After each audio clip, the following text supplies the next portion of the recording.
Le régulateur du Conseil du café et du cacao, CCC, de Côte d'Ivoire a saisi, le 7 octobre 2024, 33 camions transportant environ 100 tonnes de fèves de cacao de contrebande à travers la frontière avec la Guinée, selon deux sources du régulateur. La contrebande de cacao a augmenté dans la région après de mauvaises récoltes au Ghana et en Côte d'Ivoire, les deux plus grands producteurs mondiaux. Les détails de la saisie ont été confirmés par une source militaire, 2 acheteurs et 3 exportateurs. Aucun n'a pu être nommé car il n'était pas autorisé à s'exprimer publiquement. La baisse de la production a plongé les marchés dans un déficit d'approvisionnement pendant 4 ans, faisant grimper les prix mondiaux du cacao et du chocolat.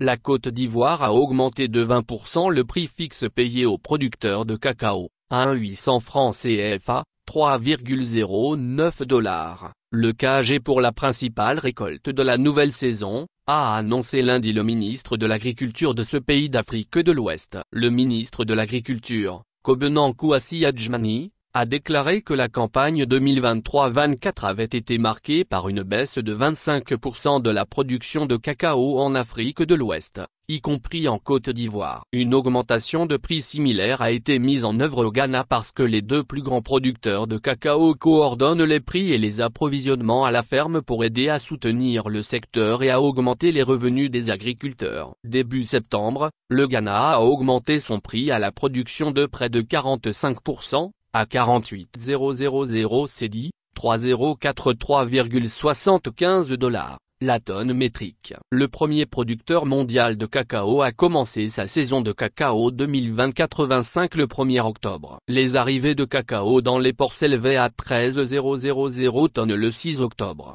soit une baisse de 74% par rapport à l'année précédente. Le régulateur du Conseil du café et du cacao, CCC, de Côte d'Ivoire a déclaré le mois dernier qu'il avait freiné le stockage des fèves en septembre en menaçant de sanctions les acheteurs et les coopératives.